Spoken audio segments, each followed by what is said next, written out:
What's going on, fishy friends? Welcome to the Crazyhorse Fishing Hour, where tonight we have a treat for you guys. We are going to welcome Mr. Bob Pino from Hook Optics. Lady C and I had the opportunity to meet Bob last year at the Kent Island Fishing Show, and we walked right up to him, and me being my very direct and forward self just said, "Hey, Bob, let's do an interview." And Bob was like, "Who are you guys?" And then we just started talking a little bit, and we actually did film a little bit of a clip there for Hook Optics. He gave me a pair of Hook Optics and said, "Go outside and try these on." And I did. And this is a family show, but all I can say is I said, "Holy blank," just like you said I would. But let's bring in Bob and say hello to him. How you doing, Bob? Oh, I'm doing great, Grant. How are you? Doing really well. Just to introduce you guys, Bob Pino with Hook Optics owns the company with his wife, Nikki, who is not able to be here with us tonight. But Bob started making glasses 44 years ago. So when he was 1 year old, I wish. When he was 16 years old, he started making glasses. Bob's dad left Paraguay when a long time ago. I'm going to let him tell that part of the story. But Bob and Nikki have been married for 11 years. 11? They've been in business together. Wait. No. Well, we're married 11 months after they met. In business together for 21 years and married for 35 years. There you go. Yeah. The Hook Optics are made in Italy. They're fantastic products. We're going to get to all that tonight. But how are you, Bob? Fantastic. It just seems like 11 months. 11 years, because it goes by so fast. But it does go by. I'm doing great. Thanks for having me on, Grant. We're having a great time, with you guys on the fishing channel and doing our thing with the Hook Optics. Well, there's a lot going on with Hook Optics. I mean, there's lots of guys on the fishing channel. Walleye Pete's wearing them now. C.L. Marshall wears them now.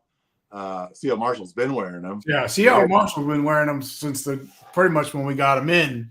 We're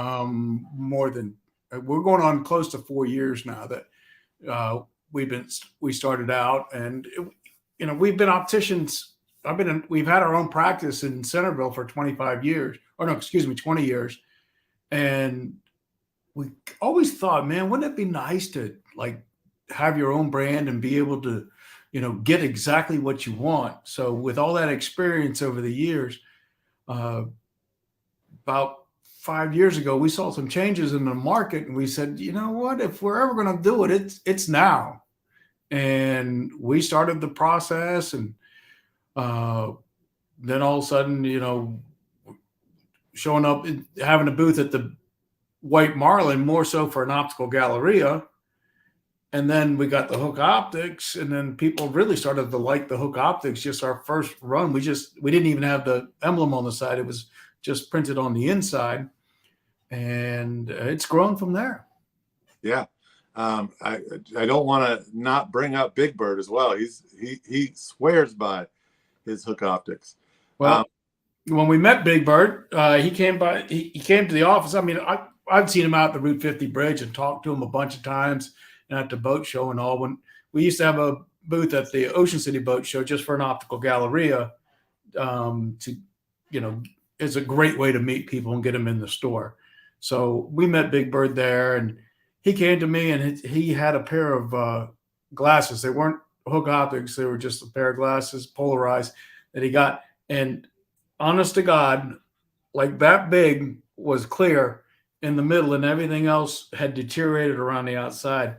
And he said, "Can you put lenses in these frames?" And I said, "Sure." And we did. And he really liked the work that we did for him into their frames. And now he's wearing one of our newest frames with the prescription in it. So, and it's a frame that's not even really out yet. He's wearing it, testing it for you. Yes. And it's a really, really tough nylon frame. We'll get into that later.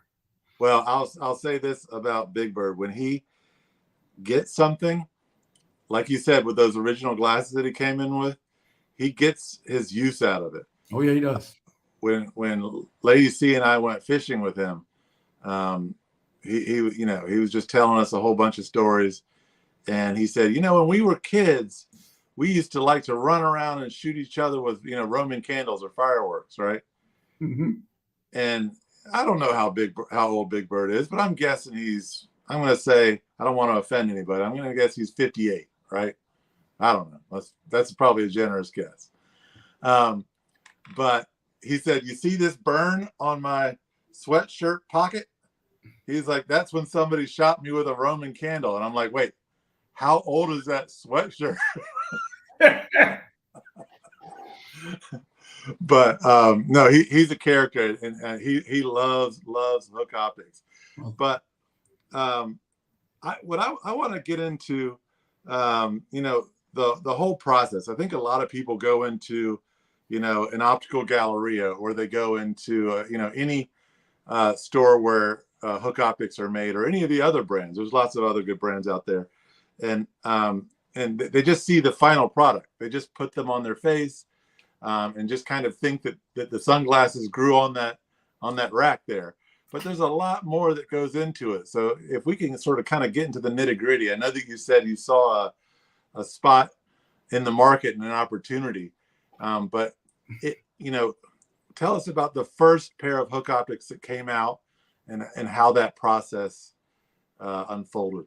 Well, we knew that we had to make the optics part as good as is out there, and so we contacted Zeiss in well, the local Zeiss guy, but Zeiss Italy makes the lenses. So we started the process with them, and they started sending over sheets and sheets and sheets of lenses. And each one of these guys, we started looking at them and testing them and taking them out on the water. Wow. And the beauty of it is, you know, we have in Ocean City there, we have water in our backyard, which is very nice. But then we also have some great people that we go fishing with. My son being one, the captain of the Blood Money. And then I also fish with I believe, the greatest tuna boat in Ocean City, and that's called the Marley. Captain Mark and Mr. Bostic, who own it. And so on our trips, you know, I'm taking these lenses out and I'm testing them. I'm trying this and I'm trying that. And finally, you know, after consensus, you know, this guy likes this guy likes this. And we just kept on whittling it down for different conditions. And we came up with a couple lenses that we really loved. And when we finally got to the White Marlin tournament like 3 years ago, we got our lenses, you know, the best Zeiss produced lenses that we could get. And the people would put them on. And just like you said in your intro, the first things was, holy, you know, can't say it. Yeah. These things are incredible. So we're like, whoa, okay, all that testing was worth it. And it's little things like, well, let me show you. Let's see. On that one, you see how you see the screen just sticking right back out at you? Okay. Mm-hmm. When I put that one up there, it is much, much less. And why is that? Well, this one has got an anti-reflective on the back side. So on my glasses here, on your glasses there, you have anti-reflective on both sides. Okay. So that in clear glasses, you want to knock the reflection off of both sides. So light gets in better and you see out better. But in the sunglasses, it's okay to have a mirror finish on the front because you're blocking rays. Okay. But any light that sneaks in the backside, because you do have a little bit of open space in here. Mm-hmm. Okay. You don't want any of that light reflecting back into your eye. It's the same treatments that they put on nice binoculars and rifle scopes and camera lenses to get the best picture.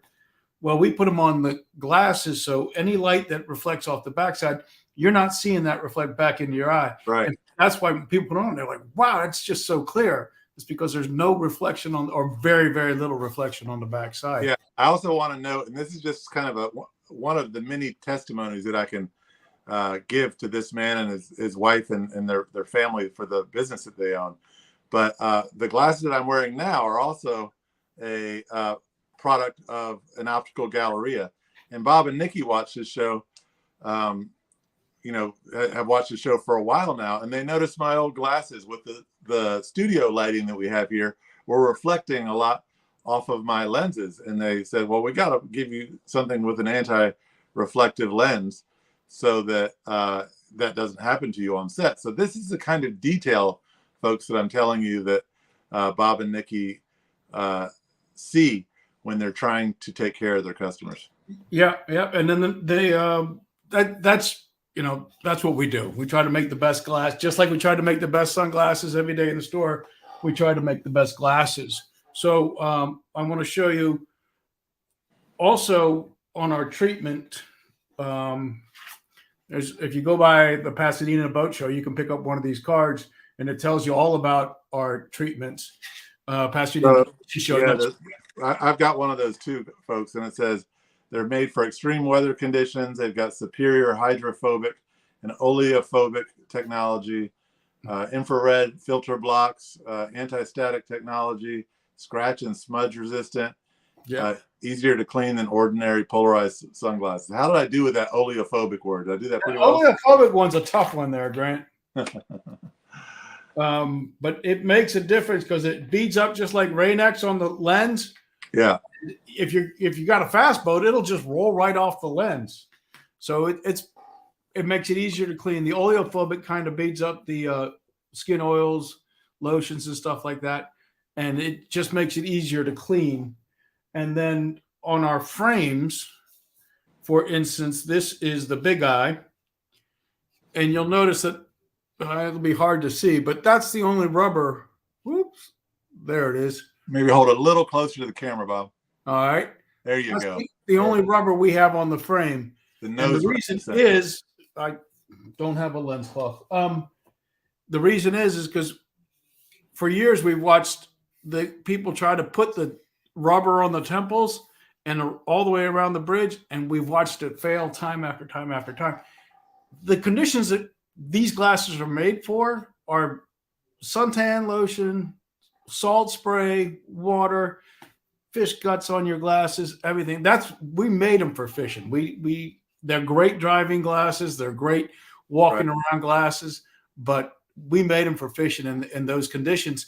And when you try to put a rubber and in a hard plastic together, it's very difficult to keep it together for an extended period of time. So we made a simple frame with the best lens that we could, and that's got all those treatments on there, the hydrophobic, the oleophobic.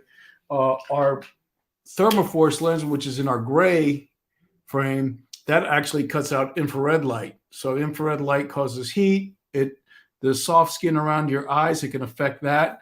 The UV is blocked out by the polarizing filter also. Yeah. And that helps the back of the eye. Well, Bob, let me interrupt really quick. I want to let everyone know that the question of the evening will win a cool prize pack. Bob and Nikki have been super generous. Bob, what is the prize that you guys? I think we got a hat, Hook Optics hat, black or gray. We got a buff. Yeah. And I think we got $50 off a pair of Hook sunglasses that you have to come to one of the stores to redeem that. But a pair of Hook sunglasses, and that can be either in prescription or non-prescription. So it's $50 off of just a Big Eye, a Bill Fisher, whatever. Yeah, guys, those Big Eyes and Bill Fisher start at $199. So $50 off on those glasses. That's a quarter. That's a 25% off. Yeah. So that's an awesome prize, guys. These hats are fantastic for fishing on the water, just quality made throughout. Oh yeah, it's Billfish gear, so it's really good quality. It's not just your run of the mill, buy a bunch of cheap hats with a logo on it. These are really nice hats. So, question of the night will get that prize. Lady C is chiming in here. She says, I want to hear the story of how you and Nikki met. Good tie into Hook Optics and fishing, dynamic duo. Huh. And she is not eligible for prize of the night, by the way. Okay. Well, Of the night. we met actually skiing, so it's got nothing to do with fishing. Went up for a little skiing break between Christmas and New Year's in 1986, I think. The Redskins were playing the Chicago Bears. Is that Doug Williams or Joe Theismann? I can't remember. I think that's Theismann. Yeah, that's a Theismann year. Yeah. I remember that Darryl Green either intercepted a pass and ran it back for a touchdown, and he jumped over a guy. He hurdled a guy. And me and my buddy Jeff were there, and I'm just, really happy because I'm a Redskins fan for my whole life. And I'm hollering and screaming and stuff like that. And this young lady comes over and says, "Could you just keep it down? We just left a house full of guys and we're just trying to enjoy it." I'm like, "No, we're the Redskins, Chicago Bears playoff." So, and then later she came over and tried to take one of my chairs. And then we met in the bar and I showed her my quarter skills, hitting a quarter across a table, across two tables, and the rest is history. 11 months later, we're married. That's fantastic. 2 years later, we have our first child. From what I know about Nikki, when she comes to get that chair from you, you said she was going to steal your chair. If you didn't know better at the time, I would have just got out of the way and let her take the chair. Yeah, so that's how we met skiing, and 11 months later we're married, and like I said, 2 years after the day we're not to the day, but we have our first child, Anthony, awesome. Who is now, we have two children, Anthony and Christopher. Christopher's the youngest. He runs our Ocean City store. He's a big fisherman also. He's got the sweetest little Maverick boat. It's not little, it's like 21 feet. And we scoot around the back bay of Ocean City and then take it down to Crisfield and fish those waters. And then Anthony is the captain of the Blood Money, which is a 64-foot caisson in Ocean City during the summertime. And this year they didn't travel. Last year they went to Dominican Republic. They've been to, before the Blood Money, it was a Viking, and that went down to Isla Mujeres, Mexico, and a couple different places. And lucky enough to go to those few spots. I didn't get to go to the Dominican last year, which would have been great, but Blood Money had a pretty good year this year. You want to brag on your son a little bit on that one? Oh, sure, yeah. Anthony, he's been, when you grow up, I'll tell you a quick story. We were on my brother's 24 Grady, and we went to the Hot Dog, I think, and we caught a couple tuna fish, and we're coming back, and it gets kind of sometimes pretty rough in the last 4 miles when you get close to Ocean City. During the summertime, that wind seems to kick up from the south. And we're in a 24 Grady and a 3.5 footers and just trugging along at probably about 12 knots. And then a 64 footer comes by. And there's two guys sitting on the bridge, feet up, and they're just cutting right through that stuff. And he goes, "Dad, one day that's going to be me." Well, fast forward almost 20 years. And this was the day. Let's see.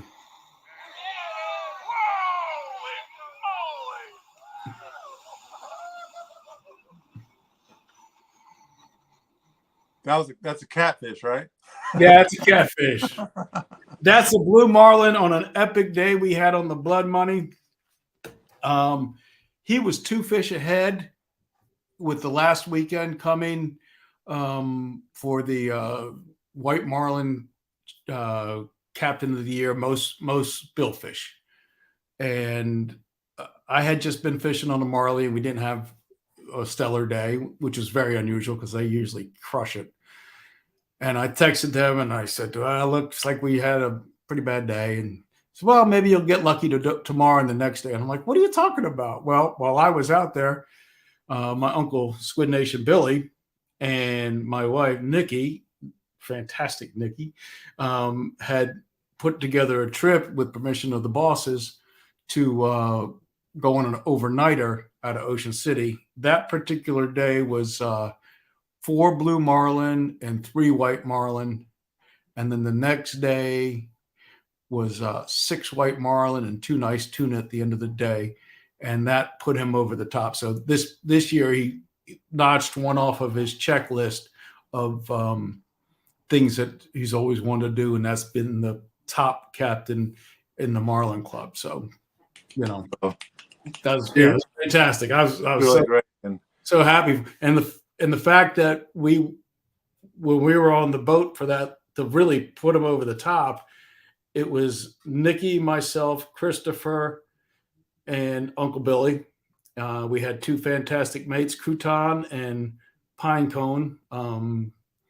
Nate, he'll get a kick out of that one, and Anthony was up on the bridge. So I mean, it was just an epic day. I wish I could just show you videos of that the whole day. But you asked, you know, how do the sunglasses come around? Mm-hmm.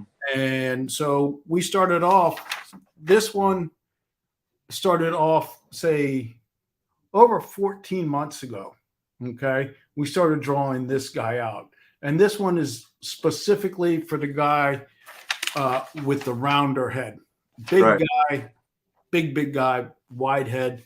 And so we started designing this, and our first drawing, that portion right there was up higher. And then we got the sample, we put it on, and it hit my cheeks. So if a bigger guy put it on, it would hit his cheeks. And then we started tweaking and tweaking and tweaking. And we said, no, we got to bring that bridge down a little bit lower. Okay. Mm-hmm. So the bottom of the frame here doesn't sit on their cheeks.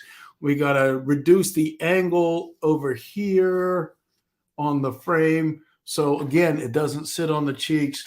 So it literally took us 14 months to get this frame done. And now it's out there, and it's called The Last Call. You know anything about our frames? You know, we have the Bill Fisher, we have the Marley. We started with fish names, but then we changed to names that are important mostly around Ocean City and some other areas. But this one was called The Last Call, and The Last Call is an iconic charter boat that has been in Ocean City for probably 40 years. And unfortunately, Captain Frankie, who was the junior, passed away over a year ago, and unexpectedly. And the boat actually caught fire last year and sank in the inlet. So we thought we'd pay homage to Last Call. We asked Frankie Sr. if that would be okay, and he was really touched by the sentiment. And another reason it's Last Call is because it fits a very, very, you can see that's too big on me. Yeah. But it will fit the guy with the pudge nose and the big cheeks and the round head. And we've been putting it on folks, and they're like, wow, this thing fits fantastic. So to design this frame from our first drawing to get it here and to get it on the market now, that literally took 14 months. So it's out there now, The Last Call. We also have it in the glass material with the gray lens in the black or gray frame.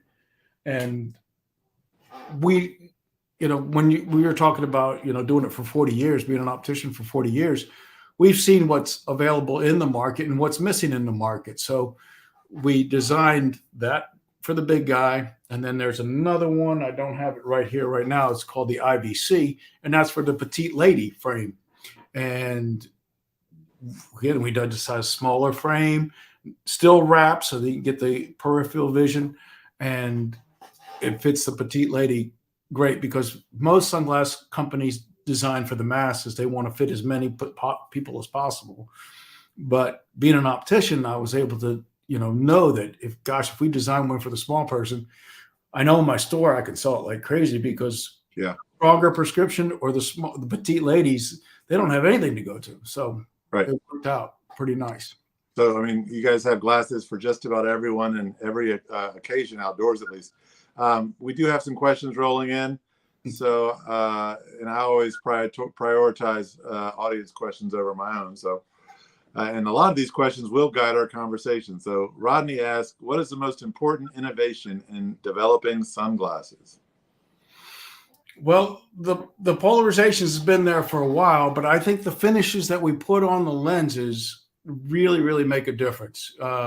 When you put them on, and it just really pops. And like our low light lens, our we call it the copper cobalt. When you put that on, and if it's a little bit overcast, you put it on, things just pop, and it just gives you so much more definition. And then our gray lenses just give really true colors. And having the treatments on there that make it more scratch resistant, make it more hydrophobic and oleophobic, and just keeps it cleaner and easier to wear, I think that makes a big difference.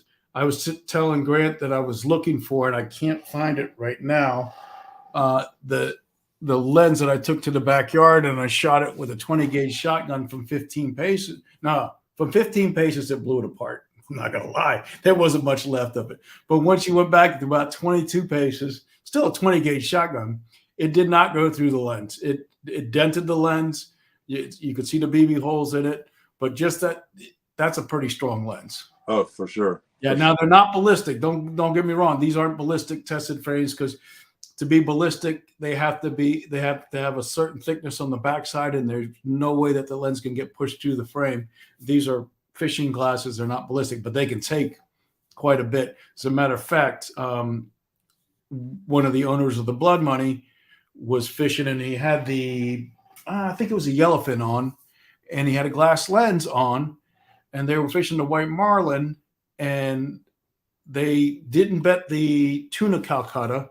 So they said, we're not going to waste a lot of time on a tuna once we know it's a tuna. So they said it's a tuna, and he was kind of looking over to see it, but he didn't realize one of the other guys was on the boat, and he cut the line, and that rod came up and whacked him in the face. Oh. Anthony on the bridge said it sounded like a 22 gun went off, and it did break the lens, because it wasn't the polycarb or the thermoforce lens. It was a glass lens. But he's not blind. Nope. The filter in the middle that is glued together kept the backside intact. The front side was pretty much cracked, and no glass shards went in his eye. And I'm telling you, he had a bruise here all the way down across his nose, and it could have been a very scary situation, but it held. And thank God, but that was a real thing that happens on the boat. And if you've ever been on the boat when they're releasing marlin, and the fish is swimming away, and the mate gives a good tug on the line, because they only use 60-pound line, and they probably freight it a little bit. Sometimes they just pull on the line, and the leader breaks. Well, sometimes they pull it on the line, and it's really stretched out tight, and that swivel comes flying back and can hit somebody in the face. And again, that's why we designed our lenses like we do, because you just don't know what's going to happen out there. Yeah, I mean, it's not only going to help you with the glare, which Rodney has a question on just in a second, but just from an eye protection standpoint. Rodney asked, and Rodney, you only normally get one question, but because this guides our conversation. I'm just glad, for your sake. Rodney's out there, what, in Michigan or Missouri or something? Independence, Missouri. Yeah. Independence, Missouri. Yeah. Okay. Well, gosh, we might have to make an exception if he wins because I don't know if he's going to come to Ocean City to visit. we could probably get Rodney to come fish with us. Okay. Do your glasses knock out the water glare and the reflection? Yes, absolutely. Well, do you have a video? I do. You want to watch it? Yeah, let's put that up there now. All right. This is a video I did a while back of I was fishing on the bay. So check this one out. Quick shout out to our friends at Hook Optics. Cow-nose rays coming through. Can't see him at all. Now you can see him clearly.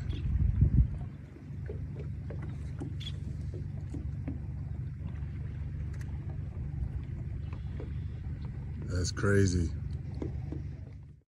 Just a quick shout out to our friends at Hook. I mean, guys, that is completely untouched, uncut video.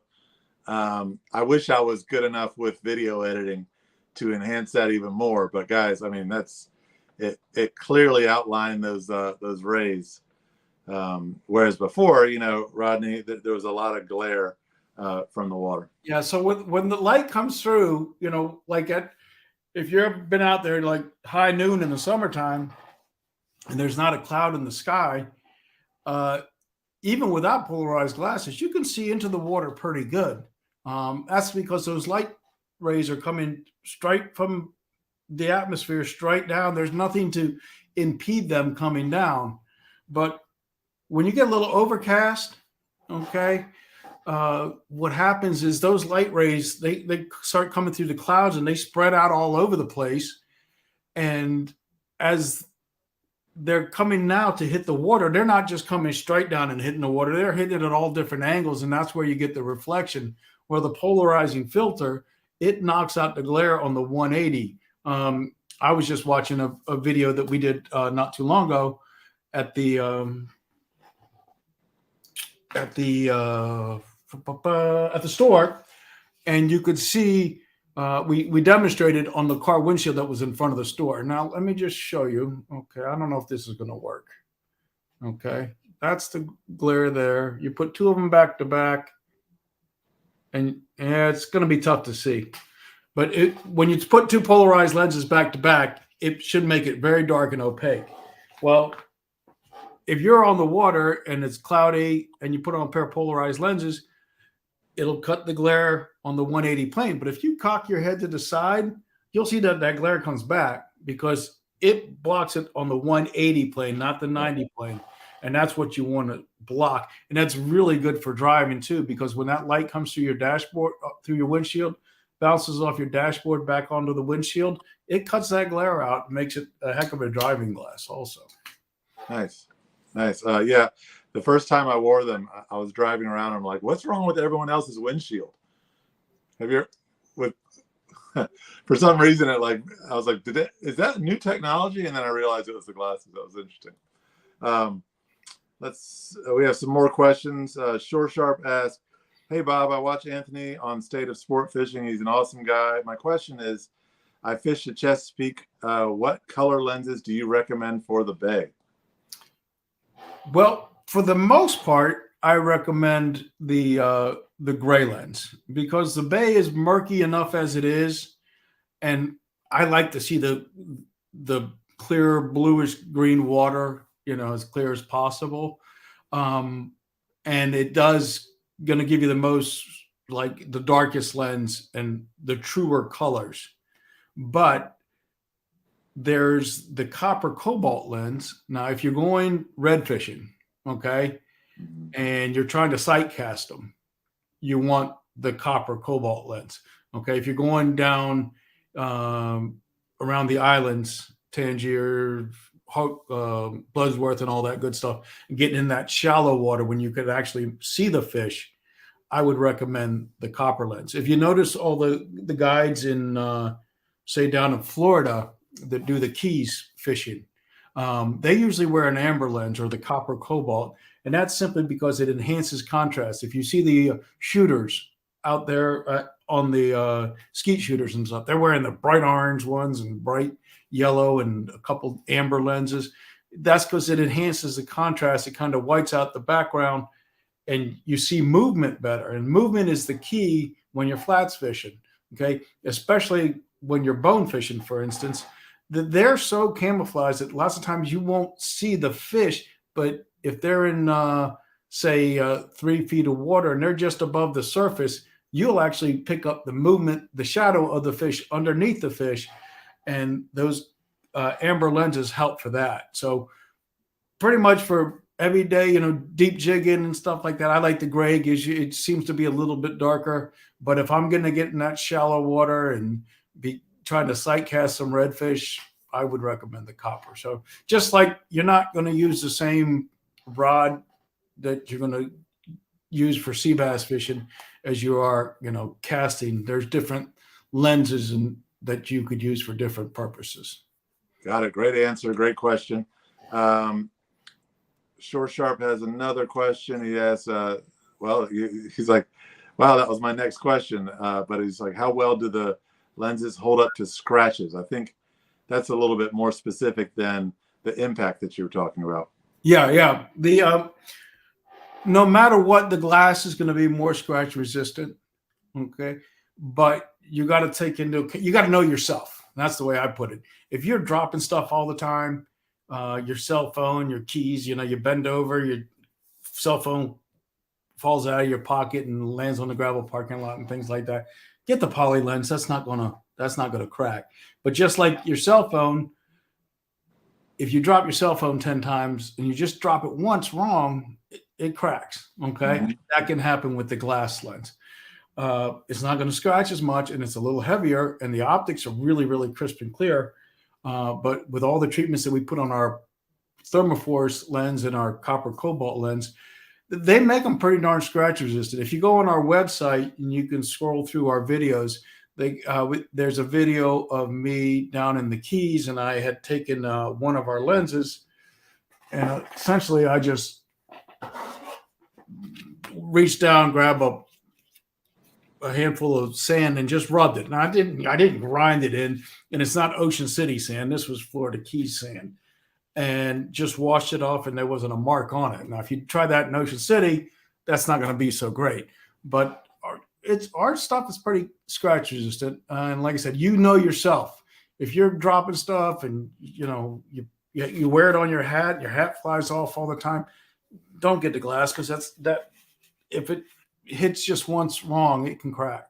Yeah. If you say, look, darn it, I'm on a 28 contender and we're going out and everything, and I just know I'm not going to clean my lenses right, I'm not going to wet them before I clean them, then you want the glass.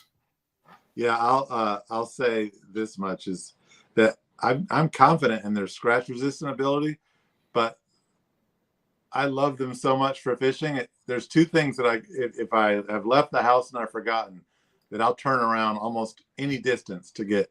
One is my trolling motor remote. The other one are my hook optics, because I've got to the point where I can't read my fish finder without my hook optics, and I don't see the water nearly as well. Well, that's so because you made them in prescription too. Exactly. So would it make it easier for me to work outside when I'm doing boat building, or fixing something on a boat or something like that? Of course, but I know myself. Yeah. And like it's too important for me to have them fishing to wear them while I'm underneath a boat fixing the bottom paint, right? Yeah. That's one thing you want to do, is you definitely want to put on your old pair of glasses when you start, in the springtime, you start getting under the boat and things like that. Just put on an old pair of glasses. Keep your good ones new. Like here's something that you don't have yet, Grant. And then this lens here is a transition lens. So when I go outside, it gets dark. Okay, it gets nice and dark. Okay. But what's unique about this one is when I go outside, it not only gets dark, it gets polarized. Mm-hmm.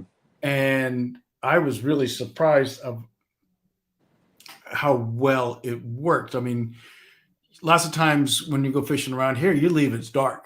And sometimes you don't take your sunglasses with you, or you forget them in the house or whatever, or in the truck. With this lens, you will be able to go, you'll be able to have your day on the water. It's not as great as a fixed tint polarized sunglass, and Right. There's not going to be good for driving because the windshield blocks out most of the UV.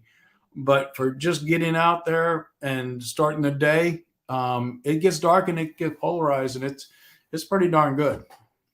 Yeah, I wanted to ask a question. I think we might have a couple of more coming in. I know Lady C has a question, but one of the things that I've noted that I like the most about my Big Eyes, it's the only pair of sunglasses I've ever worn that don't give me a headache after an hour. And matter of fact, they've never given me a headache. I can wear them for 10 hours. I could wear them all the time and I'd never get a headache. What makes sunglasses give you a headache? And B, how did you guys figure out how to avoid that? Well, it's fit. And a lot of our materials, we can actually adjust them to you, but you need to have a heat gun. You got to know what you're doing. Like I said, we've been doing it for 40 years. But also when we picked out the sizes, we tried to get different sizes and different, not so much wrap angles, but different tension behind the head. Like you would probably not do well in a Mako, okay? Because the Mako, it's a big eye and it wraps real nice, but on a guy your size and myself, it's going to be tight after a while. And it doesn't have a spring hinge, so it's not going to have a lot of give. That's made for the Yellowfin and the Mako are made for a smaller face. Yeah, I've got a really huge brain, so I need something that's gonna, like cradle my giant brain really well. Yeah, you got so many brains up there. We got to make sure everything stays intact there. But the Yellowfin and the Mako, like I said, for the smaller faces, even though it's a big lens, and then the big eye and the Bill Fisher, they start getting the large, and then the last call is an extra large frame. So put it on. Go to the store, put it on. One of our best selling accounts is Atlantic Tackle in Ocean City. And the reason is they got water right outside the door. And you can put that on and you can just, look outside the door or walk outside the door and you can feel it. It's hard to buy a pair of sunglasses in a store when you're not looking at water or when you're, when it's dark. Okay. Yeah, my best advice is go to a place and, even if you're in the parking lot, ask them if you can walk outside or can you come outside with me and then try them on, try the different ones on to see what you actually see. And Atlantic Tackle, you got the inlet right there. And people they walk out, they put them on at the store in Ocean City. We have a pond right across the street and you'll see guys walking. I said, go look across the street. There's a couple fish in there. And they go, daggone, there was. I didn't see them before. Well, Nikki Pino can sell sunglasses in the dark. Yeah. Well, come the white marlin and in the dark, after a certain time, people get a little bit happy. Oh, they're more willing to spend their money at the weigh-in. Yes, So she has sold plenty of glasses in the dark at the white marlin. But you know what? The best part is now I'm bragging on myself, ourselves. They came back this year and they said, "Oh my God, these are the best." And like a couple guys just bought, they still had them and they bought another pair, but they were very happy and they just keep on coming. They said they're really, really good. And that makes us really happy because we put in so much time to get the lens right, to get the frames right. And like I said, the last call, we wanted it to fit the big guy. And now they're putting it on and they're going, oh my God. We were down in Costa Rica sponsoring the Los Sueños Triple Crown. If you don't know what that is, it is it's like the Super Bowl or the FedEx Cup of sport fishing. Okay. It's a 3-leg tournament and you fish 3 days in a row in January and then come back in February and then come back in March, and then they crown a champion for all 3 tournaments. You have individual tournament winners and then daily winners, leg winners, and then they crown the champion at the end.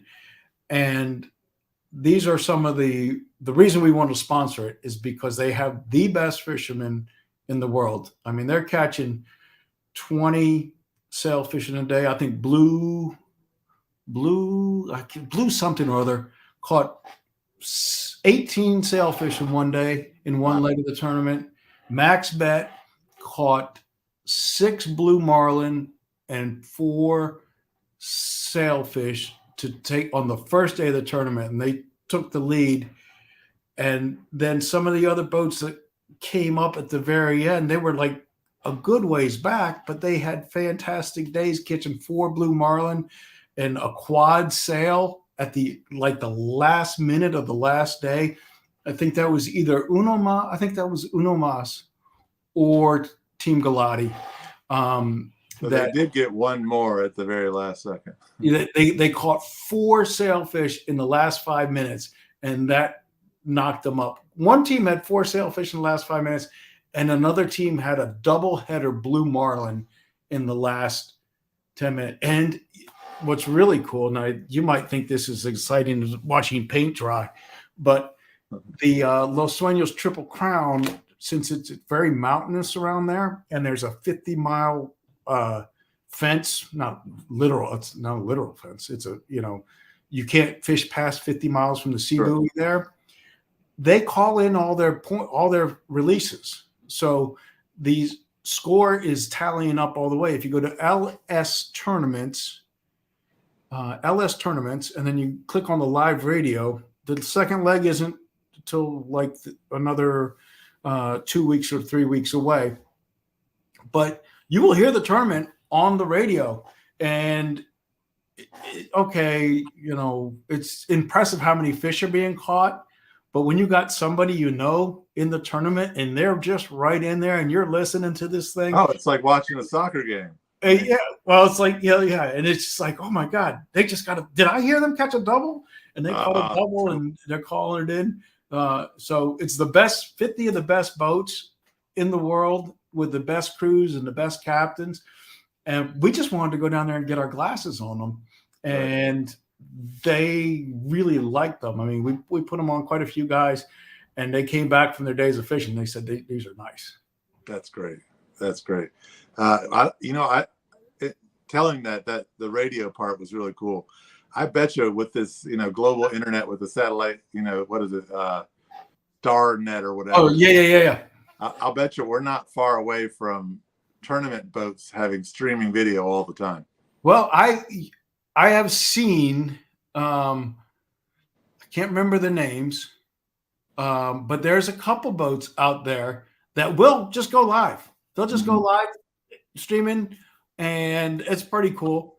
Some of the best stuff I've seen. Have you? This is getting off subject, but that don't matter. Oh, it's okay. We're talking fishing. Bad Company. Go to Bad Company Sport Fishing or Bad Company Fishing. These guys have put a crew together. They are fishing all around the world. Some of the best spots in the world. The Azores. I think they're going down the Barrier Reef. They're going, and they just do a really, really good quality presentation of their fishing days. And it's pretty impressive. They're out there catching 500-600 pound marlin, 800 pound marlin, and their video of it is fantastic. So wow. Yeah. So, I mean, you were worried about us getting off subject, but we're talking fishing, Yeah. Let's talk about your fishing a little bit. And I do want to get into the comparison of how billfish season was in, Ocean City compared to, how it's flourishing down in Costa Rica. But, what's on your bucket list for fishing? What kind of fishing do you do, and what kind of fish are you looking forward to doing in the next few years? Well, my son Anthony told me the other day, I said, let's go fishing. And he's like, okay, and he just watched me and he's like, Dad, you know what I love about you? He says, that doesn't matter where you're fishing. You're having a good time. You're eating it up. And I think we were probably in late October, we were fishing at the Route 90 bridge in Ocean City. Mm-hmm. And I'm just having a blast being on the water. It doesn't matter to me where I'm fishing. I just enjoyed getting out on the water and enjoying it. Touchier note, I was with just last night. I went to visit my fishing buddy who was in hospice. He is in hospice. And I took a video that I shot down in the Bahamas of a trip we took I think I took it twice, down to Andros Island Bone Fishing Club in the Bahamas.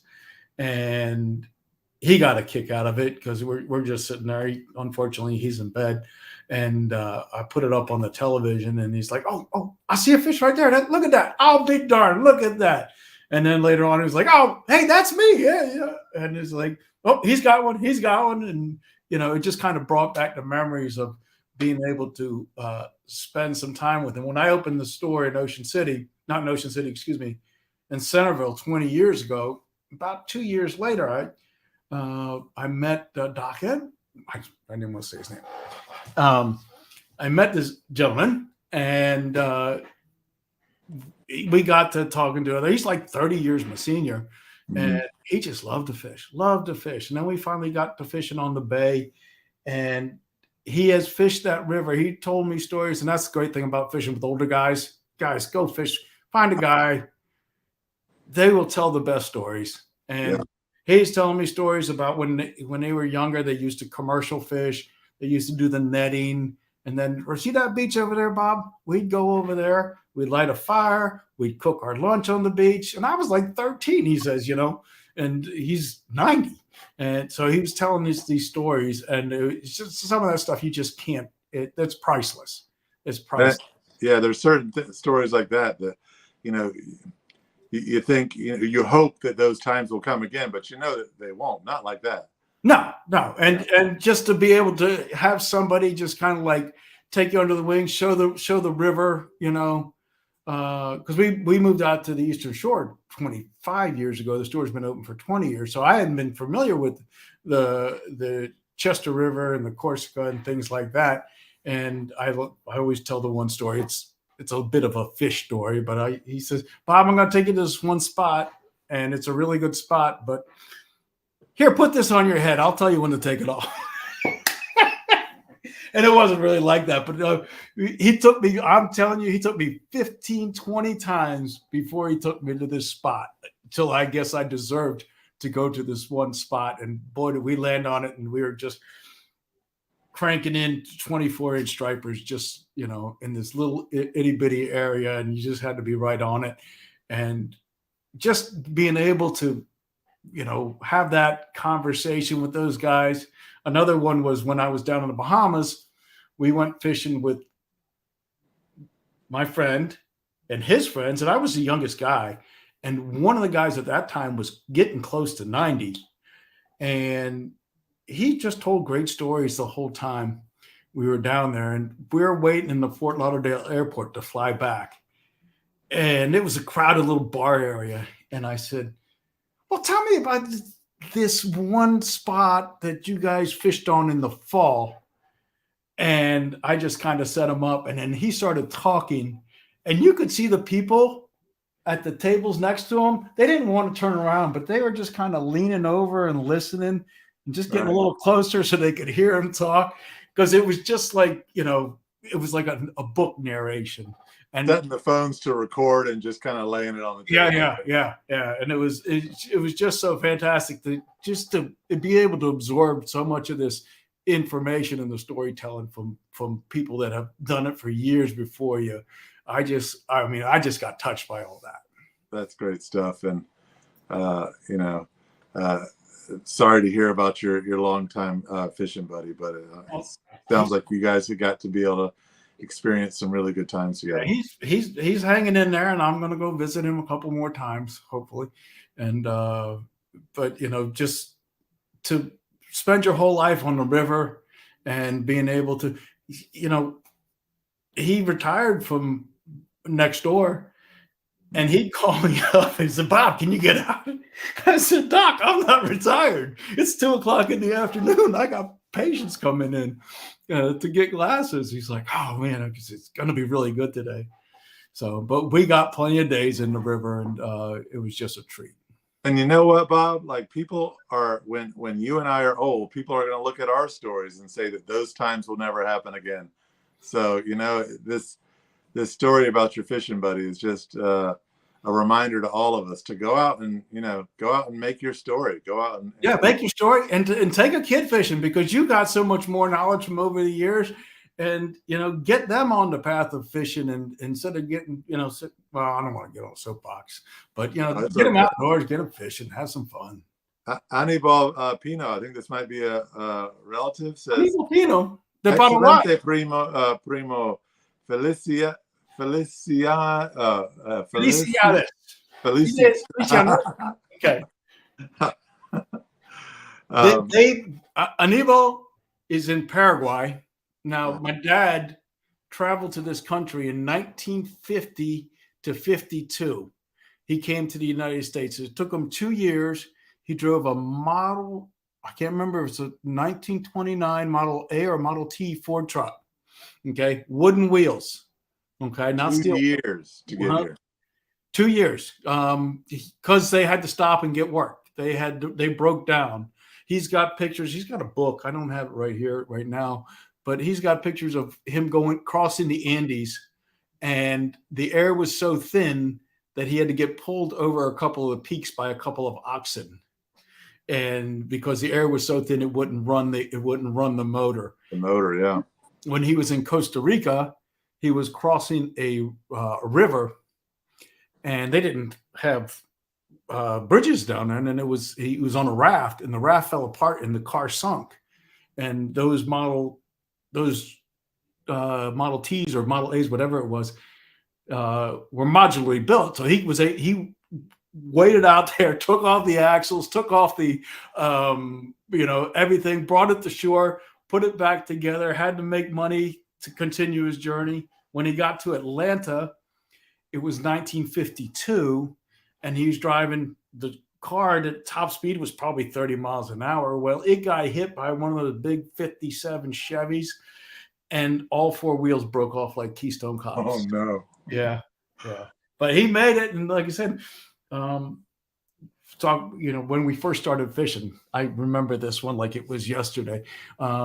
He took us to Fletcher's Boathouse in Washington, D.C. Mm-hmm. That must have been different back then. In the springtime. Well, I took my son there, and I remembered it just like it was. Wow. Yeah. I remember you went off the parkway, you took a sharp right-hand turn, you drive down, you go through a tunnel. You actually go through a tunnel underneath the C&O Canal, and then you pull into this area when they had the red rowboats, and everything was so green in the springtime. And there was so many white perch. You just got to.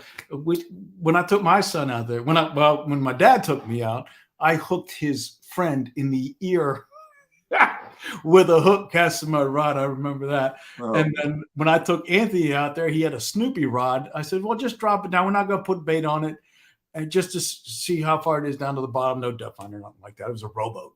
And he dropped it down in his little Snoopy rod. He goes, "Dad, I think I got something." I said, "You know, guys, they're real." And dang, if he didn't catch a white perch on a bear hook. Oh yeah.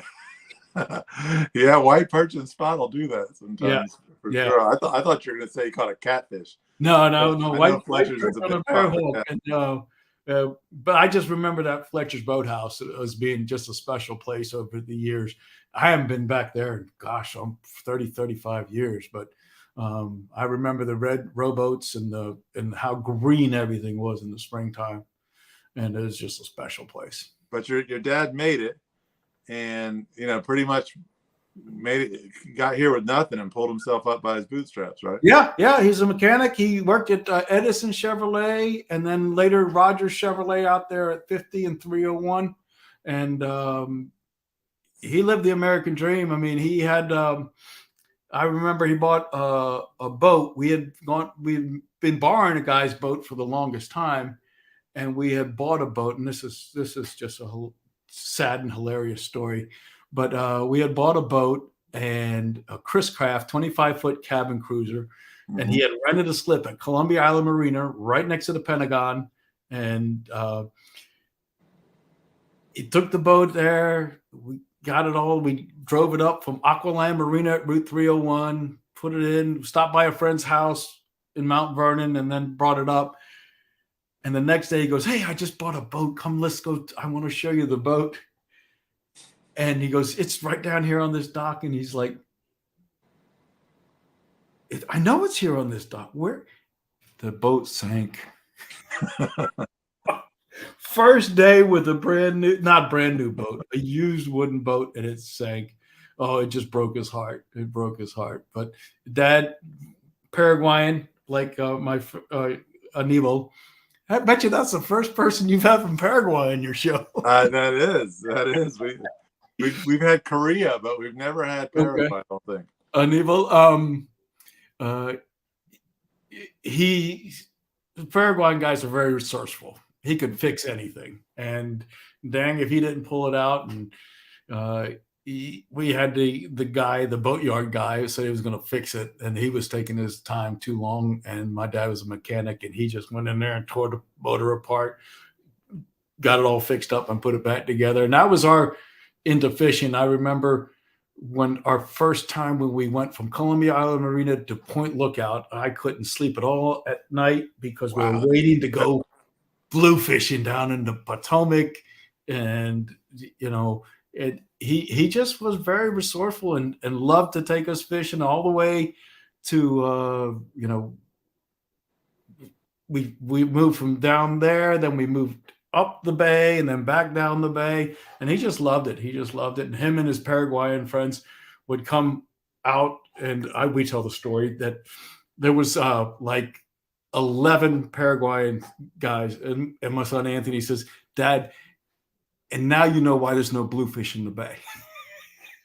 Because they would not stop catching fish. There was no conservation. I think a bluefish is one of the most underrated table fare on the bay. A smoked bluefish or a smoked bluefish dip is just like absolutely fantastic. I'll never hear the end of it. I got to make sure I get this question in, and it's a good question from Lady Sue, who's not eligible for the prize. But I love the lady frames. What's upcoming with the lady sunglasses? Well, we're always looking to make new frames. Like I said, our brand new style is the IVC. It's just came out in the last 4 months. We have our large aviator frame. Unfortunately, this one's a little dirty, called the Heichama. And then we have a smaller one called the Marley. And then in our new presentation, which we're working on, and we're really perfecting this, and we're taking our time, but we're bringing out a nylon material, which is going to be called Hook Optics Custom, that we're going to be able to make custom frames in custom colors. I don't see the rings around here, but say you have a fishing team or like in Costa Rica, a fishing channel. Or a fishing channel, like in Costa Rica, these guys fish in teams. Like the Blood Money has their team, and all these other boats have their own group of guys that they fish with all the time. And maybe somebody's got a custom boat with a yellow hull or a Blood Money red hull, for instance. We will be able to make a blood red frame. Is it up there? A blood red frame in a design in 3 sizes and 4 styles that we could have on the inside, say White Marlin Open, Blood Money, WMO, 2024 or something like that, so people remember it. So we'll be able to outfit teams. We'll be able to custom color, custom size frames. There's a lot coming, but we're taking our time with this. Oh, look at that. There's the Blood Money red. Okay. Excellent. Blood red frame. And look at the here on the temple. That's the pec fin of a fish. And you got our Hook Optics logo. This is so tough. You just bend it. Do that close to the camera. I think people need to see that. Okay. That's the arm, right? Yeah, that's the arms. And it's just super, super tough. We got the really coolest spring hinge that you can see it from the inside, but you can't see it from the outside. And we're testing it on folks. People are wearing it, and we're getting super, super close. But until we get everything perfect, now I've got like 15 pair out there, and people have bought them. Big Bird's got it, and he's wearing it. And we're just about ready to go into a production that's going to be fantastic. Like I said, we got some of these, but we want to really get this really dialed in before we absolutely go whole hog on it. But in terms of the durability, Nikki took one frame and she bent it as hard as she could back and forth, and it took her 30 times to break it at the bridge. So that sounds Crazyhorse proof. It's pretty remarkable stuff. It's a nylon type material that we're going to be able to do some amazing things with. And we're a small enough company that we can say, Crazyhorse wants to get some for the fishing channel with your custom red color on the back. And maybe, we're going to work in, and this is maybe in the future, we can do the front one color, the temples another color, or just like you said, that blue or the blue would be easy. We have that blue already, that blue that you have behind you. Blue right here? Yeah. Yeah. Cool. We'll be able to do that. And, you give me an order of 20 of them, we got it. You have a fishing tournament that you put on, and you want to give 5 to the first 5 places, actually we'd still probably have to buy about 15, 20 of them. and you could sell some and then also give prizes, and they would be labeled on the inside, Tangier Sound Classic. I don't know. Something like that you could have for not only selling. It's Hook Optics Vision Without Limits, but it's starting to look like customization without limits. Well, it's I would normally cut off the questions because we're already 6 minutes over, but Big Bird's got a question, so I got to let his question come through. all right. He says, "Did they ever get the sunglasses with the leather flap on the side?" Excuse me, I'll be right back. I knew that they did. But it's not done yet. It's not done yet. So you know how cool Big Bird would look if he's on his motorcycle. Absolutely. And he's got the leather flaps on the side. I mean, that's just. And we're designing that with and without the holes. Okay. So that is almost the final. It's almost a final. It's getting close.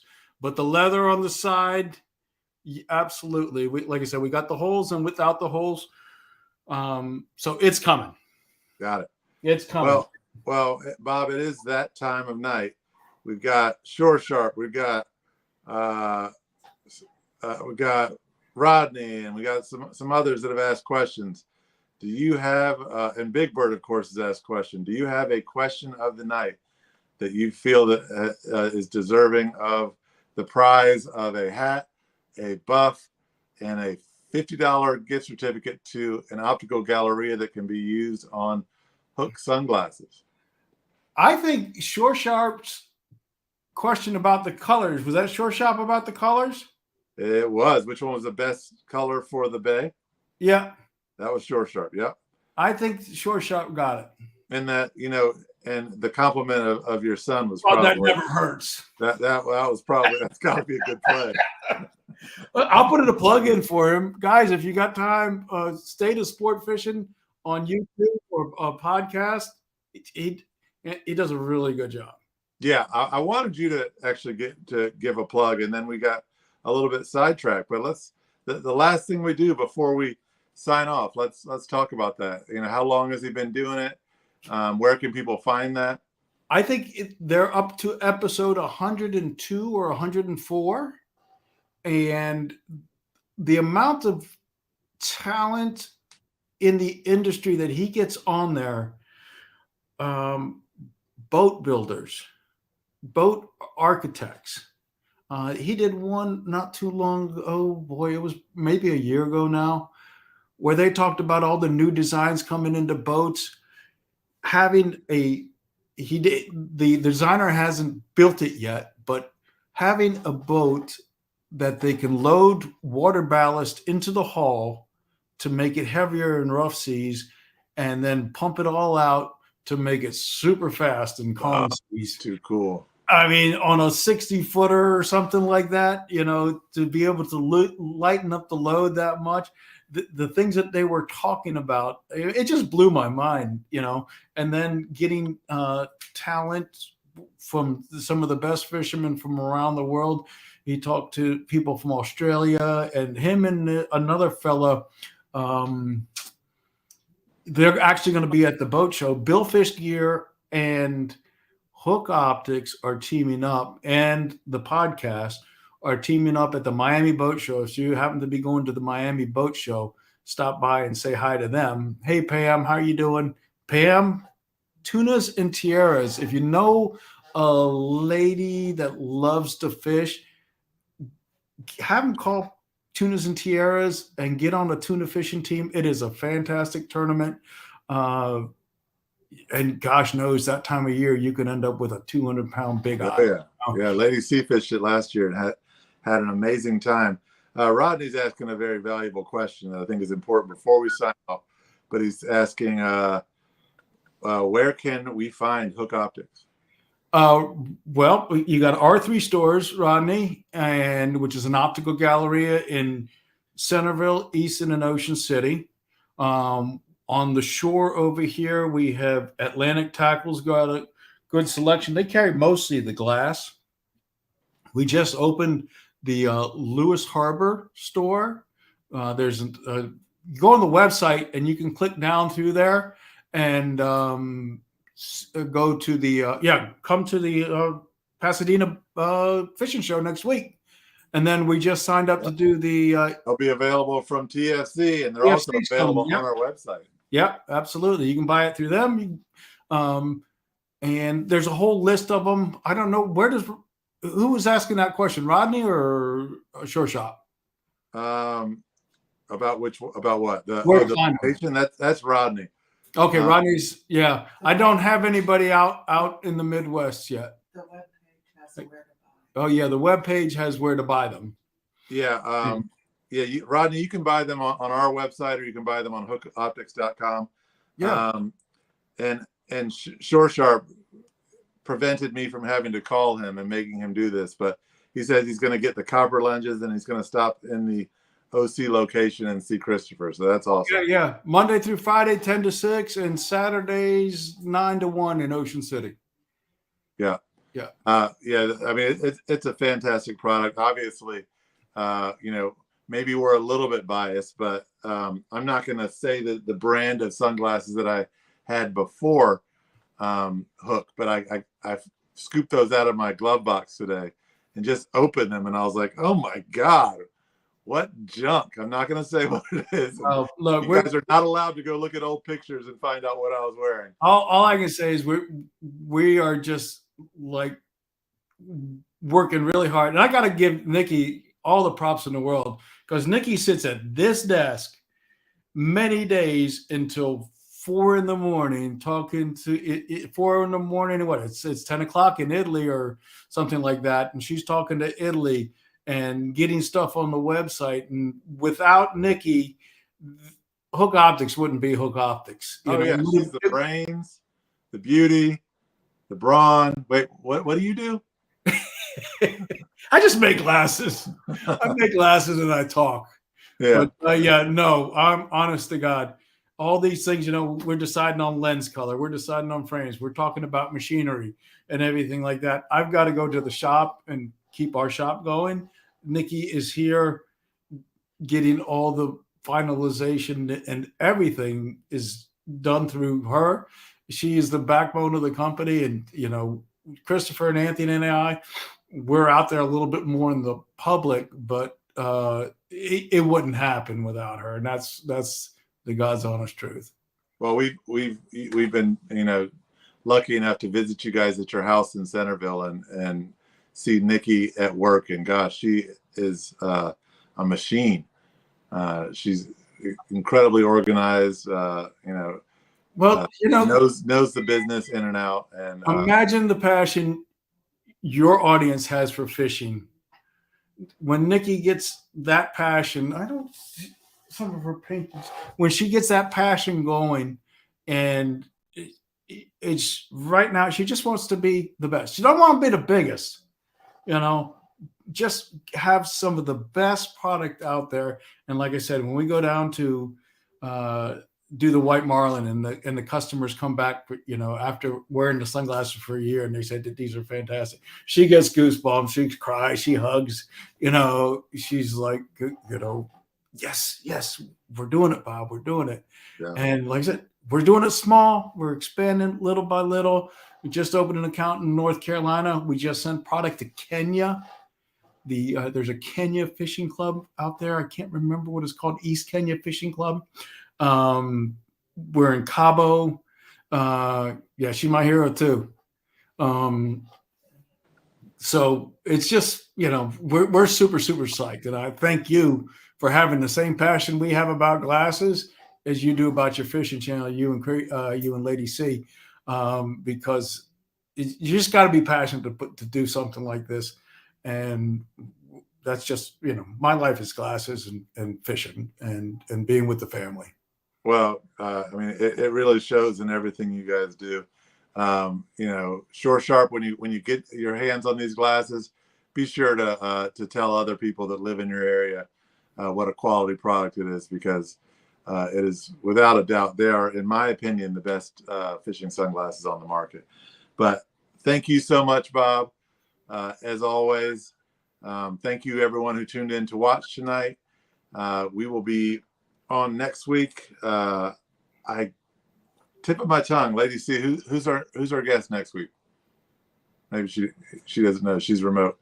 But oh, thanks, Bob. That's who's on next week. But we will be back next week, and then of course our fishing reports are this Thursday as always. But Bob, you want to close us out with something before we sign off? No, I just thank you for, like I said, thank you for your passion, Lady C for her passion. And, you know, we're just out here. Come see us at the boat show at the Pasadena. I'm going to be with you at Pasadena.